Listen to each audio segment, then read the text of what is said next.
John, we're back from the bye week. The Packers and Mike McCarthy always say that they'd use the old self-scout on the bye week. What'd you learn about yourself in the last 2 weeks? Well, not a whole lot. I learned that this could be a long winter if you're a Wisconsin sports fan. But it's been a little rough. Between the Packers, just inconsistency, and the Badgers can't shoot straight. The football team got a horrible call, but a call that doesn't really matter. I think they were going to the Holiday Bowl anyway. So I think it's going to be a long winter. Hopefully some local high school hoops will save it for us. There you go. I think it's going to have to be. I learned that I still can't shoot any deer. I'm 0 for 4 now, but I didn't miss this time, so I'm happy about that. No? We've learned that we still don't know what a catch is. No. In still college or pro or anything, we don't know what a catch is or anymore. What stops the clock, or really a lot of things in the NFL. The officiating has gone from bad to worse. Like Sunday night, the extra timeout that actually didn't stop the clock, so right. isn't a timeout. That's always fun. It's bad. Something new every week, it seems like. Yes. As Bear alluded to, we will talk about Packers and Badgers, get a little high school hoops in there after the first couple of weeks of the season. And maybe throw in a little Jets. We got a little 6-game winning streak going on. On a roll. Now they're playing another place I've never heard of, Brookings, South Dakota. But it is the third largest city in South Dakota for all you out there. 22,000. You Googled that, huh? I did Google it. No, I knew that. Oh, okay. All that coming up on this week's episode of Extra Points.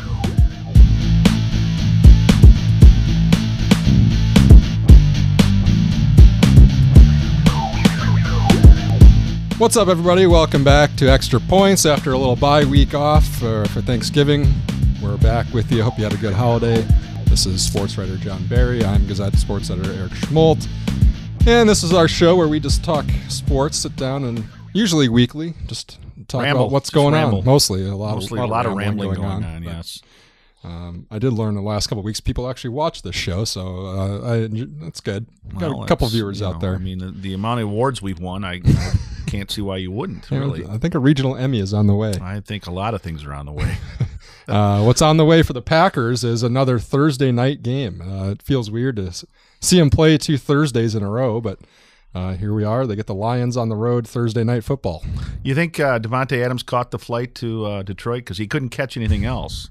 So, ouch. No, I mean, now you're just piling on. I am piling 15 on. Yards 15 yards. On. They'll have to go to review for that. But I mean, again, for you and I who are, kind of on, we're neutral, I guess. Let's put it that way when it comes to the Packers. But just inconsistency. I mean, I think Mike McCarthy said that after the Bear loss on Thanksgiving. He just said, we're just not a consistent football team right now. We miss tackles. We miss chances to make plays. We don't catch the ball. The line's been inconsistent. Rodgers just looks like he's not having fun.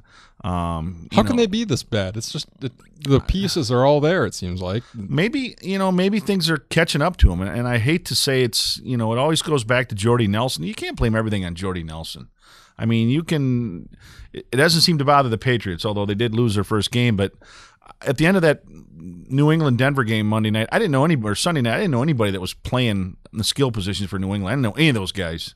I mean, some guy they got off the taxi squad. Well, you knew James White because he's from from Wisconsin, but he didn't do a whole lot. But Chandler's their backup. Gronk got hurt.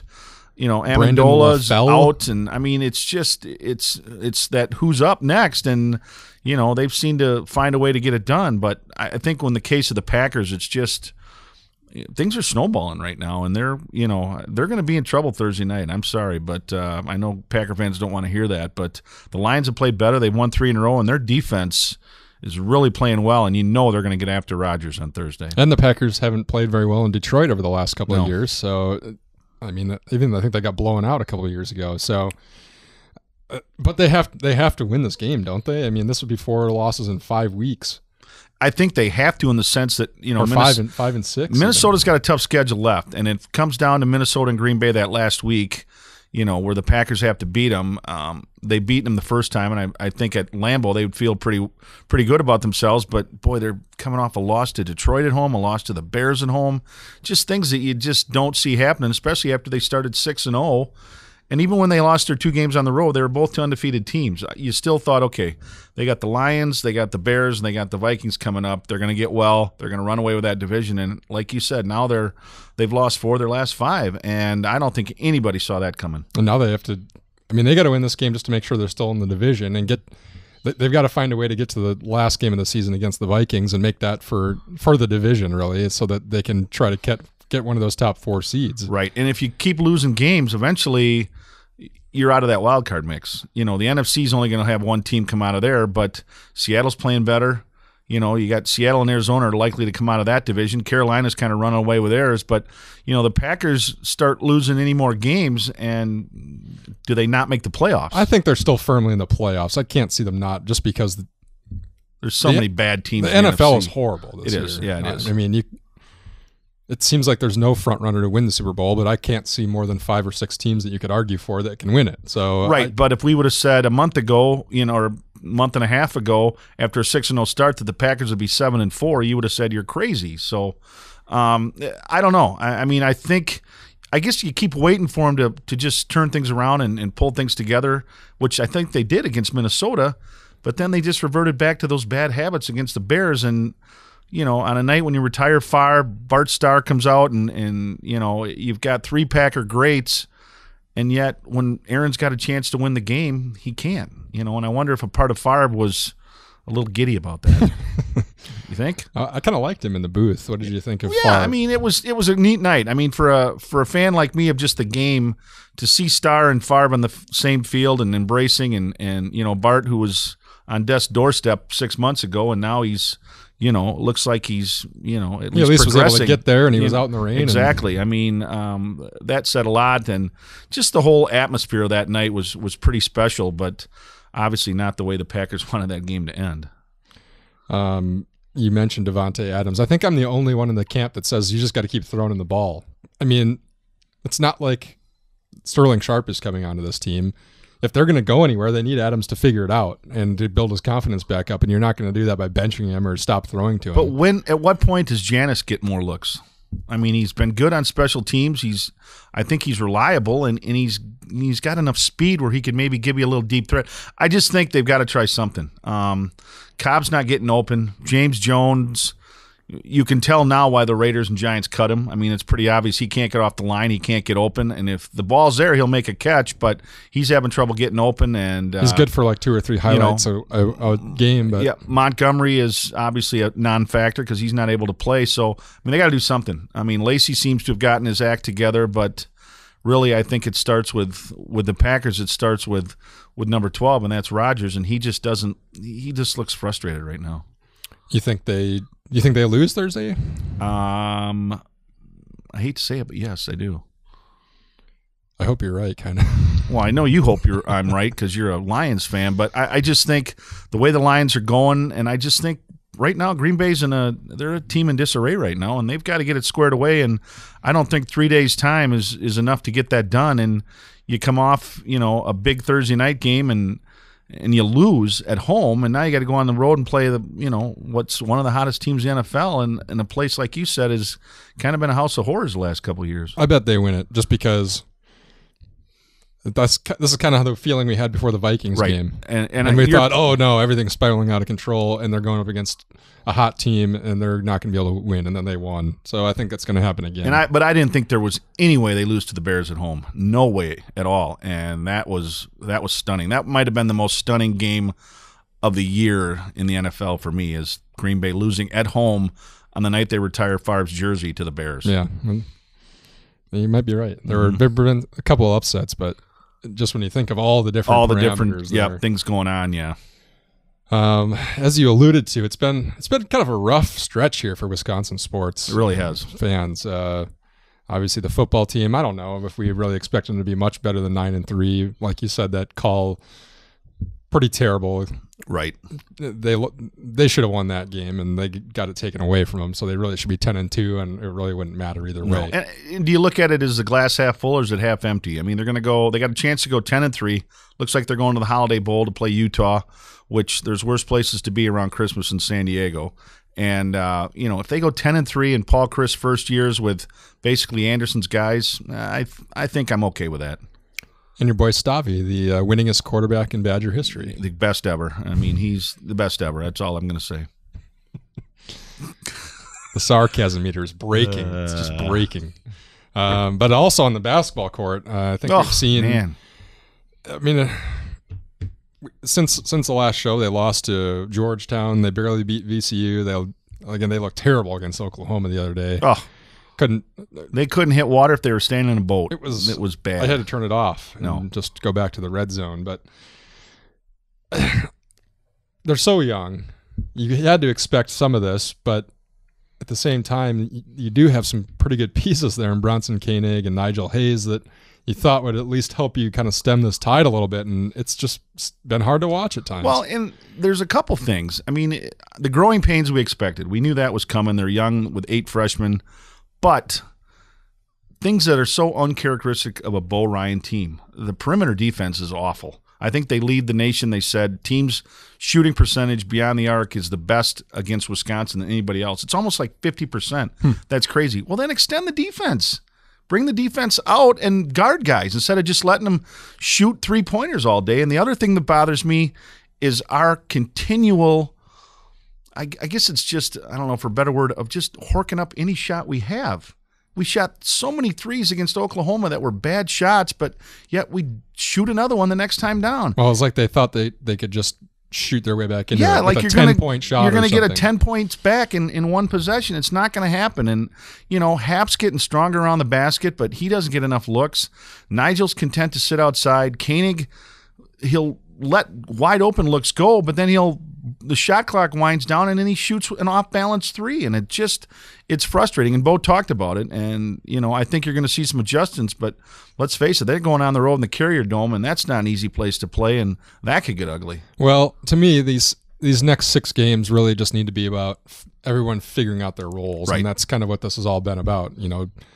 Does Vito Brown get all these looks just because he's a veteran player, or do you have to go with some of these young guys right. like Charlie Thomas or Iverson? Yeah, I mean, those guys have looked pretty good, and I've thought in their minutes. And I think it's just sorting out who's supposed to be doing what. And you've got 6 more non-conference games before the Big Ten season starts, and that's when really, obviously in the past seasons where they've had such high rankings, the non-conferences mattered a lot more. Well, when you have a young team like this, it's really about just building to the conference season.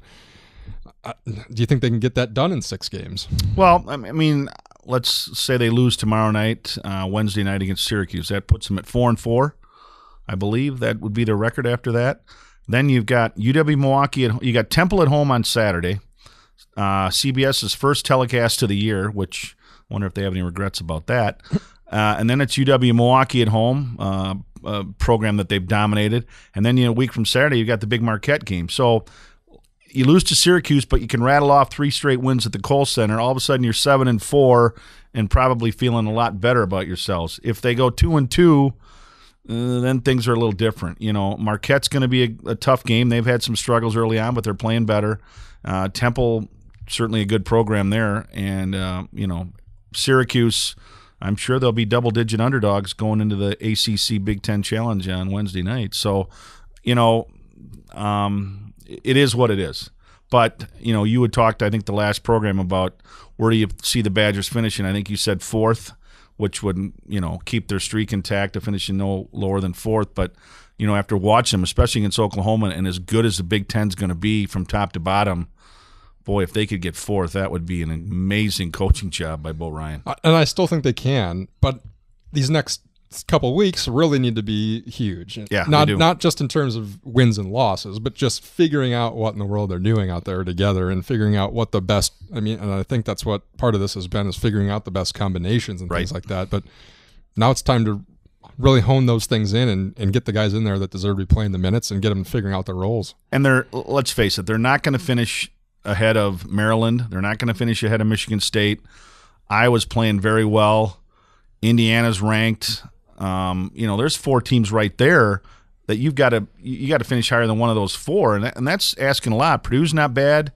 You're asking quite a bit of a young team, and that means growing up quickly. Now, does that mean it won't happen? No, but they got to play better than. I don't ever remember a Bo Ryan team losing as badly as they lost to Oklahoma. I mean, that was, like you said, it was embarrassing to watch. Well, they were like 3 of 19 at one point. But kept shooting them. Kept shooting threes like there's no tomorrow. Well, we'll have to wait and see. I'll give them a couple more weeks. Okay, before me too. I'm not digging. I'm not that grave jumping or off the anything. bandwagon yet. No. initial thoughts from the high school seasons. I guess the main thing, you don't know a whole lot about teams in 1, 2, 3, 4 games, but we've got a chance to see a few games with the halves now.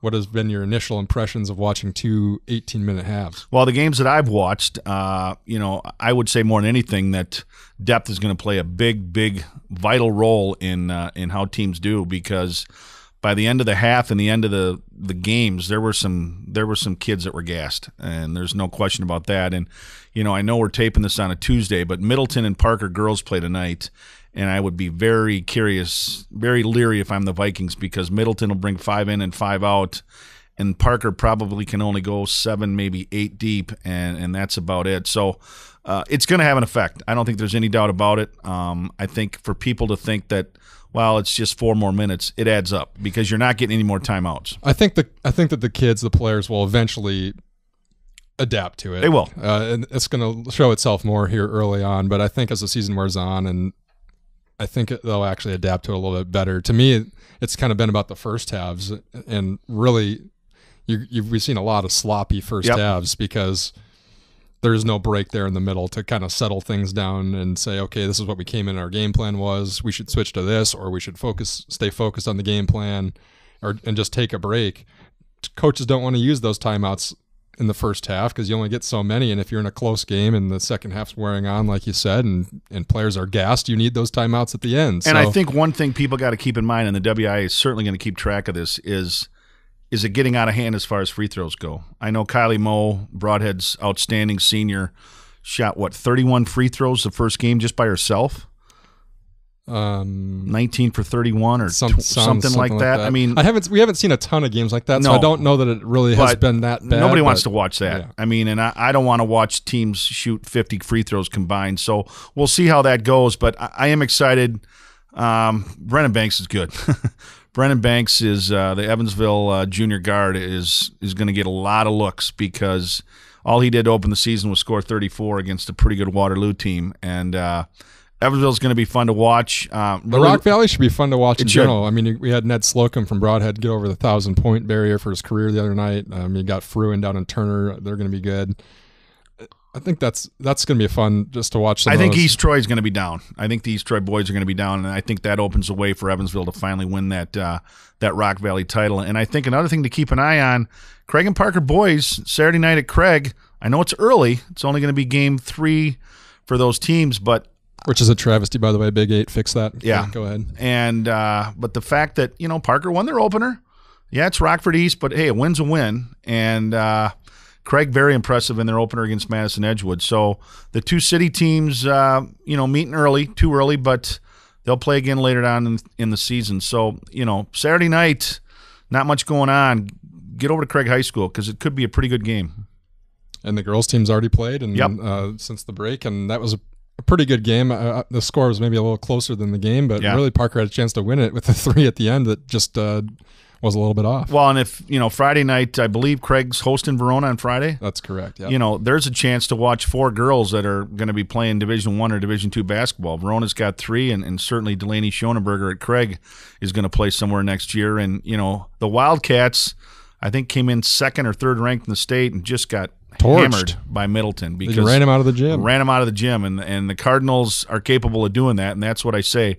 If I'm Parker tonight, I'm going to protect the basketball as well as I can, and I'm going to slow that game down to a crawl if I can. Somehow. Because if they get out and run with Parker's lack of depth, they may run the Vikings out of the gym. We'll talk more about hoops as the season wears on. I'd like to, there's been there's people that are just all over the map already, even though there's 1 or 3 games into the season. Oh, we got to fix this or that, or we're going to go undefeated. It's just like, good. Let's get a couple of weeks into the season before, especially a non-conference tilt. Let's get into the conference action first before we really make too much of a judgment. Right. So we'll see how that shakes out. We got wrestling starting this week. Yep. The Bluebirds start this week. Bluebirds start tonight against 4-0 Middleton. Middleton's played 4 games, and the Bluebirds haven't played any. Yeah. So now that the first holiday is kind of behind us here, we're really getting into the winter stretch here, and we'll have a couple of good weeks before another holiday break and get this winter season underway. Let's get her going. Shout out to the Jets once more. Woo, they're hot. 6 in a row. I got a chance to see them Friday night. they just seem to have pretty good chemistry. I wouldn't say it's quite like last year yet, where they really were just guns a-blazing the entire season, but once you start rolling off 6 in a row, I mean, it's not hard to really build that especially up. in Alaska. I mean, that's impressive because that's not easy. I mean, that's a lot of travel and a lot of time away from home, and to go up there and get what they get 8 points. 8 points in Alaska. Good. Yep. Wisconsin coach Mike Eves was in the house Friday night checking out Martin Sundberg, who's going there next year, and everybody's checking out Jack LaFontaine, the goalie, who was the division player. They weren't checking out Jesse Heiss, former Bluebird. He didn't. LaFontaine's just been playing so well that I don't think you can. Good for Jesse though. It's good to have a little local flavor with the Jets again. We'll keep an eye on them and see if they can keep this thing rolling. Let us know what you think of the show. You can leave us a review on YouTube or iTunes or here on GazetteExtra.com. Check us out on Twitter or email us at sports@gazetteextra.com. Thanks to Andrew Ryder, who makes this show happen from behind the scenes. The man is flawless. And Kevin McLeod for the tunes. And we'll be back here next week. Hopefully, maybe Wisconsin fans will be a little more cheery a week. Better mood next week, yeah. See you then, everybody. Take care, everybody.